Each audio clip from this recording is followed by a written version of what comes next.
Hello folks! You're in for a special video, you see. It's daylight for a start. Doesn't look like it much, but trust me it is. It's just very dull and dark outside. I've been on the whiskey, slanja, and I'm going to be a complete cunt. A complete bastard if I can. Completely misogynistic, for the lulz. To this daft bitch that seems to think it's okay to have male circumcision for no fucking reason, other than because some book said so. But it's not okay for female circumcision. That it's okay for child slavery, but not for adult slavery. I'll explain that one. Anyway, onwards with a reply to Dumbrants, who should be making me a sandwich. It's a fucking intro! It's a fucking intro! I'm doing this temporarily until I fix a new intro scene. It's a fucking intro! Now on with the main show. Hey, Bethany Hanna here with our first European-themed Smart Rant. And this is European-themed because yesterday the German court in Cologne ruled that parents may not have their sons circumcised for religious reasons, holding that the fundamental right of the child to bodily integrity outweighs the fundamental rights of his parents.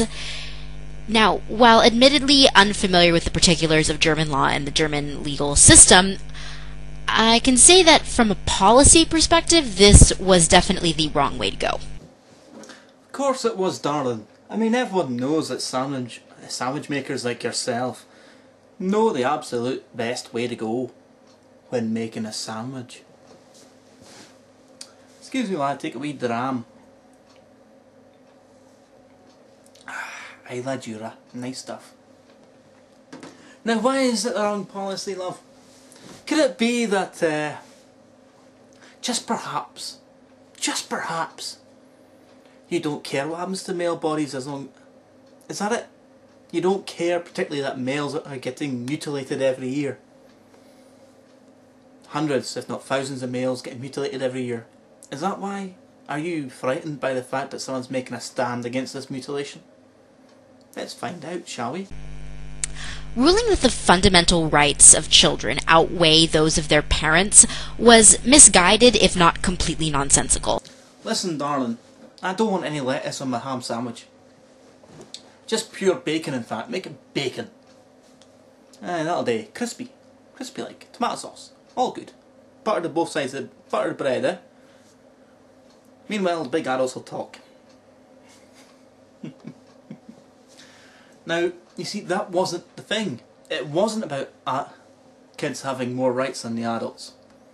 It was about stopping adults mutilating children for religious reasons.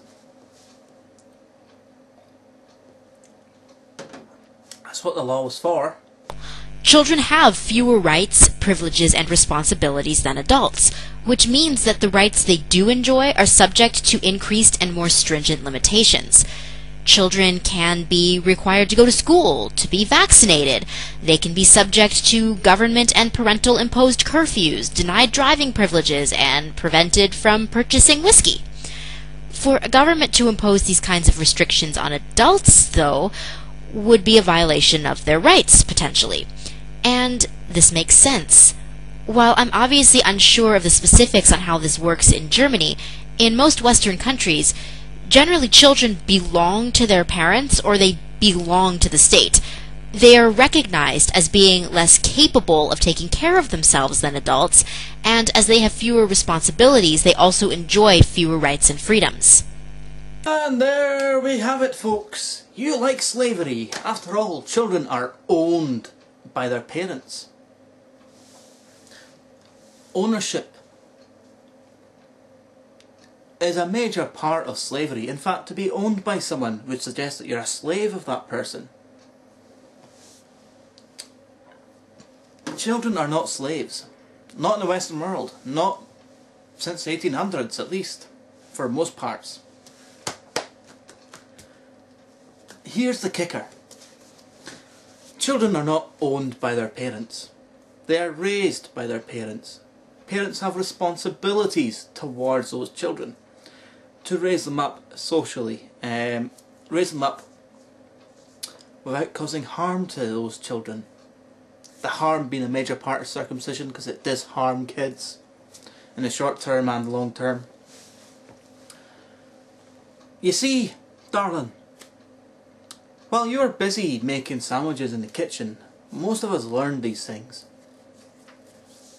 Especially in Europe, you know, where, for the most part, we're fairly forward thinking. Excuse me while I take another wee dram, a nice wee swally of this lovely single malt.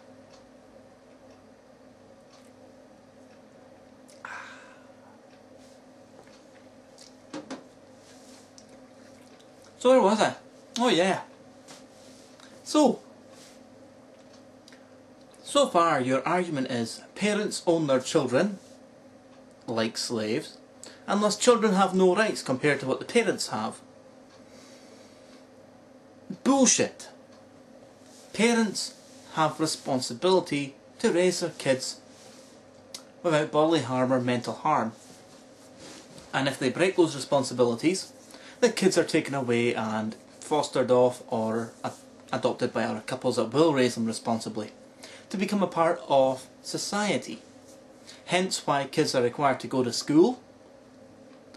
Hence where they learn strictures and rules, and they get educated to a degree, i.e. how to read and write for most part, and basic science. I know it's a difficult thing for most American schools to understand, but it's not that hard to do. And also, with not allowing a kid to drive, well, I can see why that would happen, wouldn't you? I would let most fucking adults drive if I had my way, considering how most of them drive.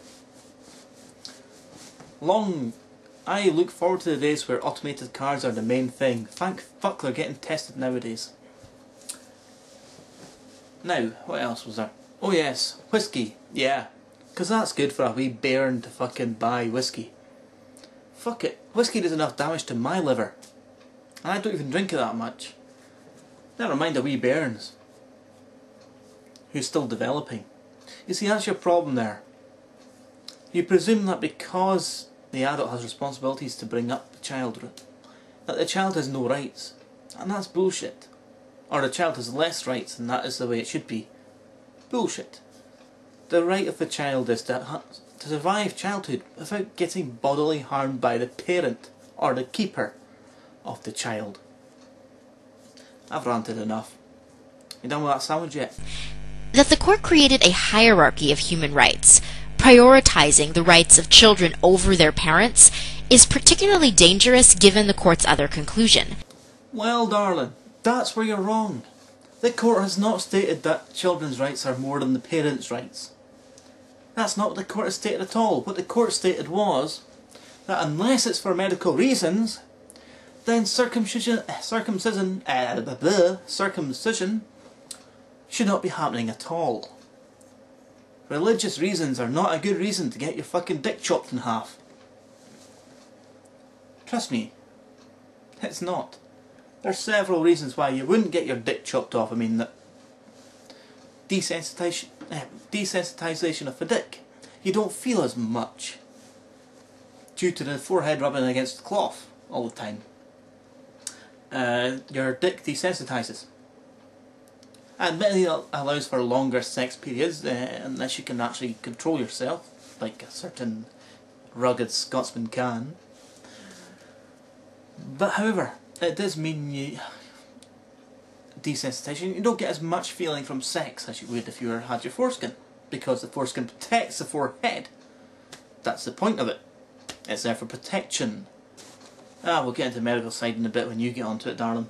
Shall we? And that other conclusion is that if circumcision is undergone for health reasons, it is acceptable, but not if it's undergone for religious reasons. This might seem innocuous, but it's actually the most deeply offensive aspect of this ruling. The World Health Organization estimates that 1 in 3 males globally under the age of 15 is circumcised, and that thousands of parents have their sons circumcised every year for reasons of health and hygiene. Bollocks! Bollocks! The number 1 reason for circumcision of the males is religion! Ding ding ding ding ding ding! Number 2, aesthetic looks. I.e. they want them to look like their father, or because it's the norm in America. Or I should say United States. It's aesthetic. Medical is the very tiny percentage, because most of the time there's no medical need to remove the foreskin.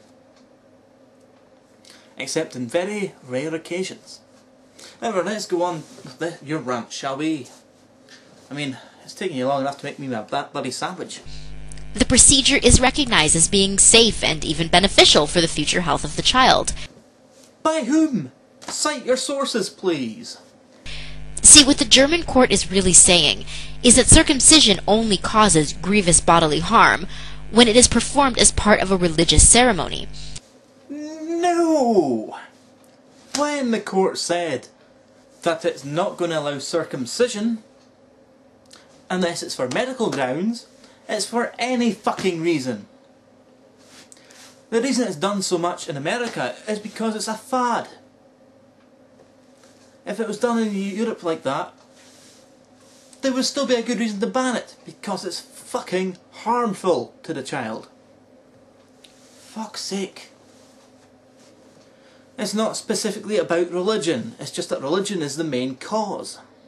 This punishes not the act itself, but the belief behind the act, and it uses the language of human rights to justify its thought policing.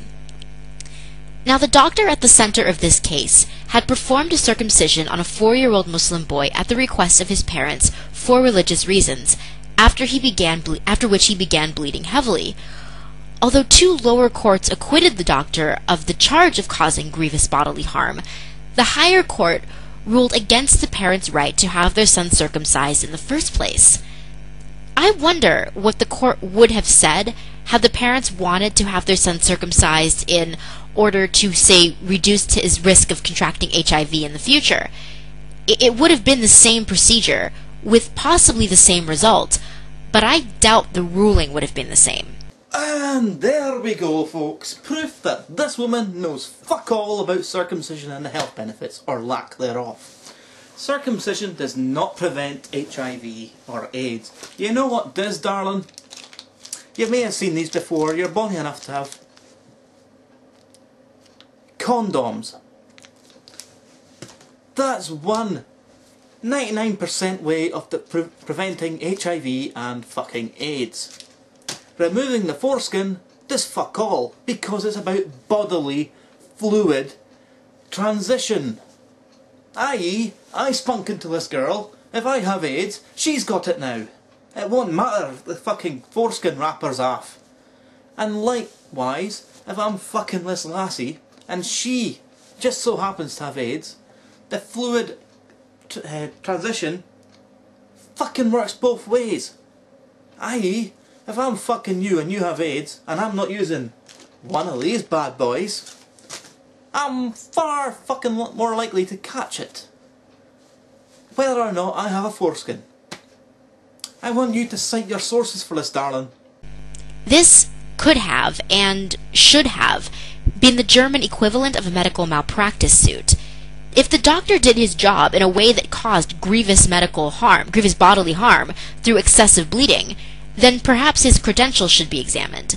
But neither the doctor nor the parents should be penalized for the mere fact that the boy was circumcised. And you've not researched it at all, have you, darling? Here's the thing. Do you realise how many cases there are of children being damaged through circumcision? Sure. Fucking do the doctor in for bad practice. He did actually, after all, do the circumcision, and the bleeding did happen.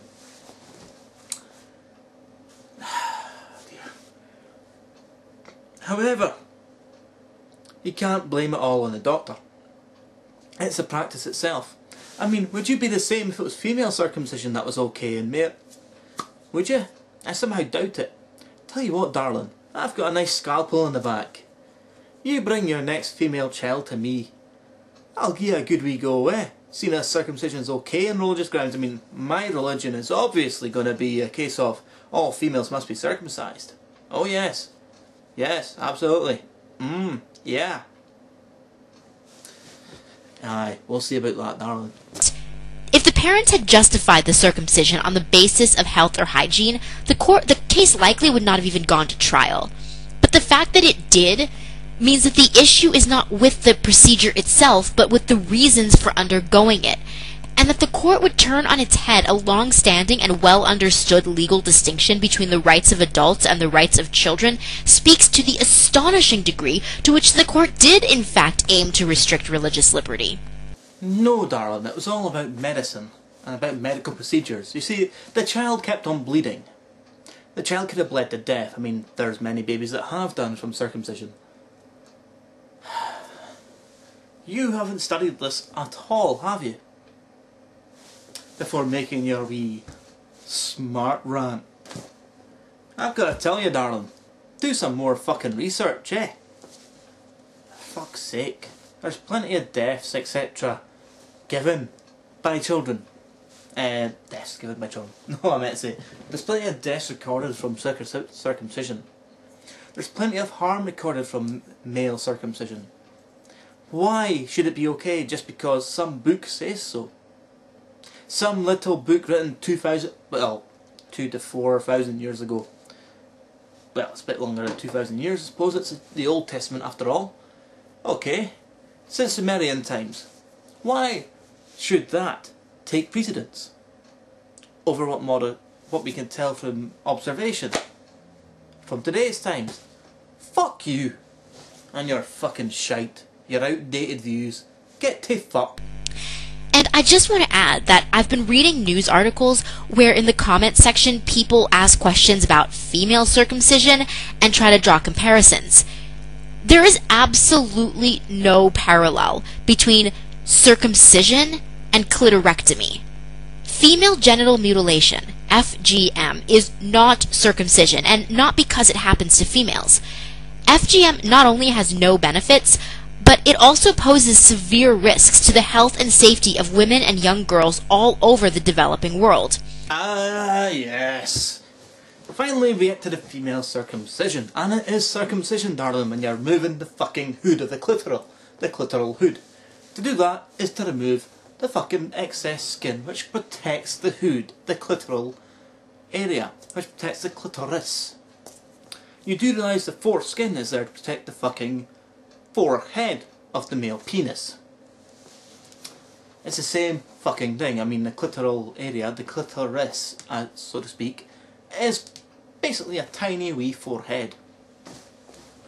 It's a tiny wee penis. A tiny, tiny wee penis. But it's still there as a penis. Head, basically. In terms of sensation and nerve endings. It's an analogy, it's not medically correct, but it's an analogy all the same. However, if you remove the hood, the clitoral hood, you're still circumcising the child. It is circumcision of the female area. And what makes it to the point where circumcision is not mutilation of the male genital? Please do expand on this. Where is it that male circumcision is not male mutilation of the genital area? Obviously not because it's a man. Oh no, it can't be that, can it, darling? Get back in the kitchen. That could be the topic of a future rant, but I just want to add quickly that the rationale for eradicating FGM is to protect young girls and women from a dangerous and sometimes deadly procedure. And that's the same reason for doing it for men. The fact that it's performed as part of a rite of passage is not the reason for trying to eliminate the procedure. Indeed, the cultural and religious aspects of the practice cause a lot of human rights activists to be extra sensitive when working on this issue. Could that be because morons like yourself get all up in arms about religious freedom? Oh no! Please let the adult mutilate this child in the name of their religion. After all, it doesn't matter, the child has no fucking choice. It's all about the religion and the religious freedom of that religion. Get a fucking grip. The reasoning of the German court, however, was not rooted in protecting the right to health of the individual through the regulation of a medical procedure, Yes, it fucking was. equally on religious or non-religious grounds. Instead, the procedure is only illegal if the parents request it for religious reasons. The objective safety of circumcision wasn't really at issue. The beliefs of the parents were what the court examined and decided to regulate, and that is not okay. And furthermore, Judge Holm Putzky, please excuse my terrible pronunciation, said that unlike many politicians, the court has not allowed itself to be scared off by charges of anti-Semitism or religious intolerance. Now, I don't know about you, but scared off sounds kind of reactionary to me, and indicates that anti-Semitism and or religious intolerance were at a minimum underlying themes and at a maximum fundamental issues in this case. I just don't really get why the German court felt the need or thought it was a good idea to stick its collective middle finger at Germany's Jewish and Muslim populations. No, darling, it's just making a statement that your religion will not control what the laws say. And that's it. Basically they're saying, I don't care what the Jews say about their religion. This law is for everyone. Your religion does not impact upon the laws of this land. Your religion can get to fuck. That's what they're saying. Not, you're a Jew, I'm going to ban you from doing this practice because you're a Jew. Or you're a Muslim, I'm going to ban you from this practice because you are a Muslim. They're not saying, I mean, politicians are scared of losing the religious vote. And the court is quite right to say that they're not scared of religious views or religious votes. Why the fuck should a civilized fucking country, and I'm not including the United States of America in this one, by the way, why the fuck should a civilized country take on the views of religious while making fucking laws in this case?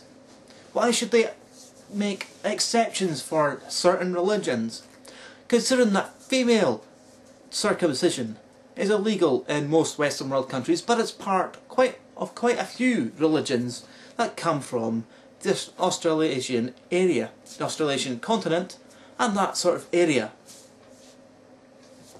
Please, do tell, why should these two religions, admittedly Islam is an offshoot of Judaism, but why should these religions, the Abrahamic religions, get sway over these other religions that say that female genital mutilation is okay, according to their religion? You can't. And this is what the court is saying. I mean, does Germany really want to be arbitrarily restricting the non-harmful practices of its religious minorities? It's not. It's restricting the harmful religious practicing. Blame the whiskey. The religious practices of its minority religious areas. Religion. Given its history, I'm sure that'll go over just great. Oh, there we go, of course. The Germans once some... Oh, wait a minute, it's now 2012.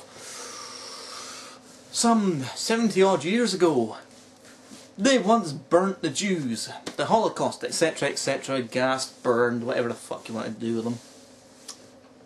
So they can't now make laws that are deemed to be anti-Semitic by anyone, because they once, long ago, under the regime of someone who was a complete cunt, did bad things. Of course, that's how it is. They should never make anything that's anti-Semitic, for fear of being, again, classed as being Holocausty. I can tell you now, darling, fuck that.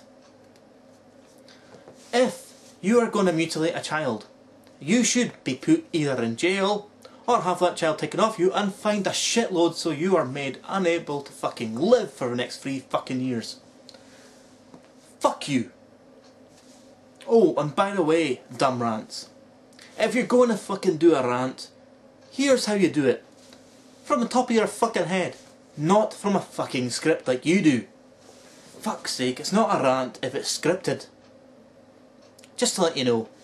Come on, Germany, really? You know you're better than that. Oh, nice way to be patronising, darling. The only problem is, I think I've out-patronised you. Now where's that fucking sandwich?